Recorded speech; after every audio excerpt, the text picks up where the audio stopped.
বাইরে 1 লাখ টাকা দিয়ে আহি। আরে ভাই তুমি?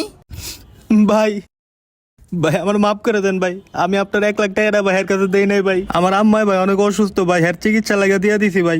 1 লাখ টাকা আছে ভাই, এটা ভাই আপনি রাখেন ভাই। আমি ভাই দরকার হলে ভাই আপনার আজীবন গোলামি করবো ভাই, আমার ভাই মাফ করে দেন ভাই। আরে ভাই কি করতেছে? উঠো উঠো, দাঁড়াও।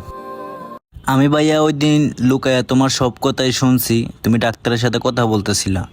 ডাক্তার সাহেব আপনি আমার আম্মার চিকিৎসাটা করান যেমনি হোক। আমি 3 দিনের মধ্যে আপনার 2 লাখ টাকা আমি যেমনি হোক ম্যানেজ করে দিব। আমার আম্মা ছাড়া এই দুনিয়া আমার আর কেউ নাই ডাক্তার সাহেব। আহারে আল্লাহ, তুমি তো আমার এত ধন সম্পদের মালিক বানাও নাই। আমিও তো গরিব, আমি তো চাইলেও তার হেল্প করতে পারবো না। রিজিকের মালিক একমাত্র তুমি আল্লাহ। আমার কাছে যদি টাকা থাকতো আমি তাকে অবশ্যই হেল্প করতাম।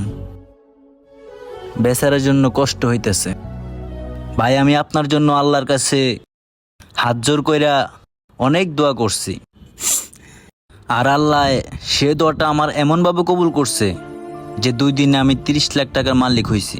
সেই জন্যই আমি আপনাকে 3 লাখ টাকা দিছি আপনার মায়ের চিকিৎসার জন্য।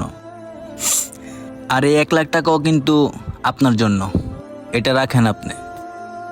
আর আপনার মায়ের জন্য দোয়া থাকলো যেন তাড়াতাড়ি সুস্থ হয়ে যায়। আপনারে ভাই অনেক অনেক ধন্যবাদ ভাই। ভালো থাকবেন, সুস্থ থাকবেন, আর আজীবনই মাকে এভাবে ভালোবেসে যাবেন। আরে ভাই কান্না করেন না তো, আমার জন্য দোয়া করবেন এটাই জানি, আর সব সময় মায়ের সেবা করবেন।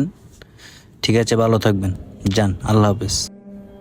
একটা মানুষ তার মাকে কতটা ভালোবাসতে পারলে সেইভাবে কান্নায় ভেঙে পড়তে পারে। তো আমি সব শেষে আপনাদের মাঝে একটাই মেসেজ দিতে চাই, আমরা মাকে সবসময় শ্রদ্ধা করব। আর হ্যাঁ, মা কিন্তু আমাদের একজন।